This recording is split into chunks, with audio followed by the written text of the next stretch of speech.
Bonjour, je suis Jean-Pierre Aupetit, directeur des Instituts paramédicaux de Saint-Nazaire, site Gavi. Cette capsule est consacrée à la sélection à l'entrée en formation en soins infirmiers.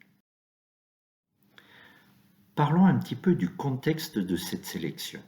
Deux types de sélection à l'entrée. Soit vous avez le baccalauréat et à partir de là, vous devez postuler sur Parcoursup. Si vous bénéficiez de 3 ans de cotisation, alors vous bénéficiez d'une sélection spéciale. Toutefois, si vous avez 3 ans de sélection et le baccalauréat, vous pouvez postuler sur les deux filières. Dans un premier temps, nous allons aborder Parcoursup, donc avec le baccalauréat. Pour information, en 2022, le nombre de places est de 55 sur 90 places en licence 1. Cette diapositive vous permet un petit peu d'observer, d'une part, l'origine géographique de nos étudiants, les différents âges, la répartition hommes-femmes, ainsi que les différents accès par les baccalauréats, d'une part général, professionnel et technologique, qui se répartissent la majorité de nos apprenants. Sur les 3 ans, les 3 dernières années de formation, vous vous apercevez que la répartition reste assez similaire, même si nous avons une augmentation assez conséquente des bacs professionnels, avec une répartition de 30% sur les bacs généraux, sur les bacs professionnels et sur les bacs techniques. 3 documents sont importants à renseigner sur cette plateforme. Le premier, ce sont les bulletins scolaires, semestriaux ou trimestriaux.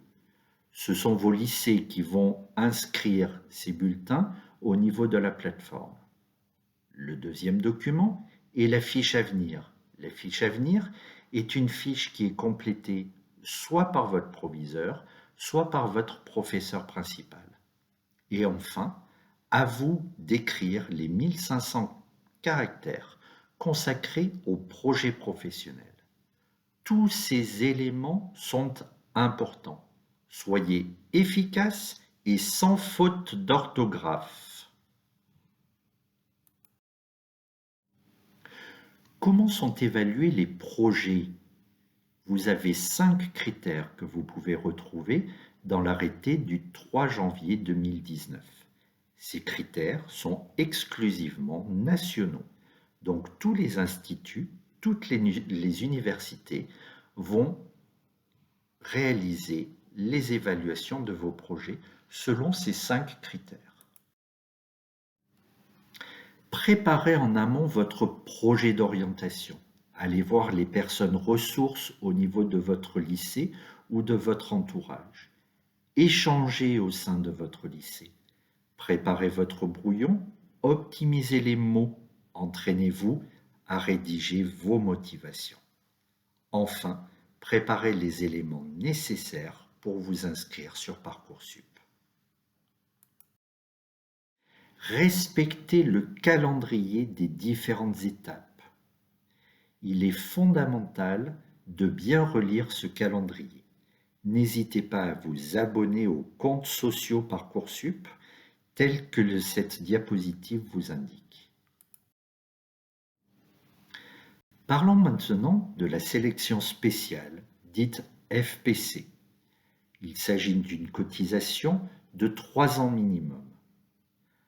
À titre d'information, le référentiel indique que 25% des places sont réservées en licence 1. En 2022, pour vous donner un ordre d'idée, c'est 18 places qui sont réservées. Les épreuves de sélection. 2 types d'épreuves de sélection. Vous avez un entretien portant sur l'expérience professionnelle et puis vous avez une épreuve écrite. Une épreuve écrite en 2 parties. La première sous-épreuve est une rédaction portant sur le domaine sanitaire et social. La deuxième sous-épreuve et est consacré au calcul simple. L'entretien de 20 minutes est prévu sur 20 points. Si vous avez quelques difficultés, n'hésitez pas lors de votre inscription, en particulier pour les parcours inclusifs, de contacter notre référent handicap. Voyez aussi la capsule vidéo qui est consacrée à ces parcours inclusifs. Les critères de l'épreuve écrite. Il vous faut impérativement une note supérieure à 8 sur 20 à l'une des deux épreuves, sinon votre dossier est éliminatoire. Pour être admis, le candidat doit obtenir un total d'au moins 20 points sur 40. Parlons maintenant des pièces du dossier support de l'entretien. Bien sûr, il y a le dossier d'inscription à l'Institut, un dossier support à l'entretien avec la copie d'une pièce d'identité, bien sûr en cours de validation, des diplômes obtenus, les ou l'attestation employeur avec les attestations de formation continue, un curriculum vitae, une lettre de motivation permettant d'évaluer vos capacités rédactionnelles, votre questionnement, l'analyse et l'argumentation. Ce point est fondamental, ainsi que votre capacité à vous projeter dans votre futur environnement professionnel. Une dernière phrase philosophique vous permettra de nourrir votre réflexion.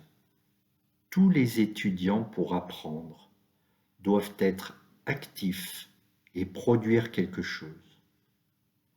Tous les étudiants doivent apprendre à penser, apprendre à résoudre des problèmes.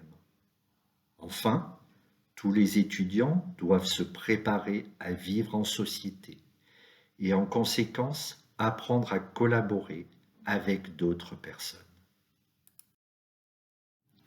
Je vous invite aussi à prendre connaissance de ces coordonnées et n'hésitez pas, si vous avez des questions, à envoyer les mails comme cette diapo vous l'incite. Je vous remercie et je vous dis à bientôt.